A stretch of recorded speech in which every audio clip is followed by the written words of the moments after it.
குருவே சரணம். தீராத நோய்கள் தீர சென்னைக்கு அருகே அமைந்துள்ளது திருவள்ளூர். இத்தலத்தில் எழுந்தருளி அருள் புரியும் ஸ்ரீ வைத்திய வீர ராகவ பெருமாளை வழிபட நோய்கள் அனைத்தும் நம்மை விட்டு நீங்கும். சாலிகோத்திரர் என்ற முனிவருக்கு அனுகிரகம் செய்த பெருமாள் இவர்.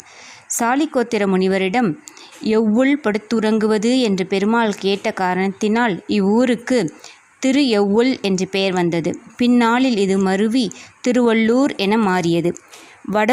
வடலூர் வள்ளல் பெருமானார் ஒரு முறை இவ்வூரை கடந்து செல்லும்போது திடீரென வயிற்று வலி ஏற்பட்டு துன்புற்றார். ஏன் இந்த நோய் நமக்கு ஏற்பட்டது என்று கண்மூடி பிரார்த்தனை செய்தபோது வீரராகவ பெருமாளை தரிசிக்காமல் சென்றது அவருக்கு நினைவுக்கு வந்தது. உடனே பெருமாளின் ஆலயத்துக்கு சென்று மனம் குளிர ஸ்ரீ வீரராகவர் போற்றி பஞ்சகம் என்ற பாடலை பாடி வயிற்று வலியை நீங்கும்படி பெருமாளிடம் விண்ணப்பித்தார். உடனே அவருடைய நோய் நீங்கியது.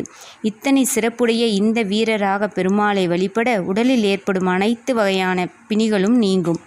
வழிபாடு: இந்த ஆலயத்தில் அமாவாசை அன்று பெருமாளை வழிபாடு செய்து கோவில் குளத்தில் வெள்ளத்தை கரைத்து சன்னதியில் கல்லுப்பை கொண்டு பிரார்த்தனை செய்பவர்களுக்கு உடலில் அனைத்து நோய்களும் நீங்கும். குருவே சரணம்.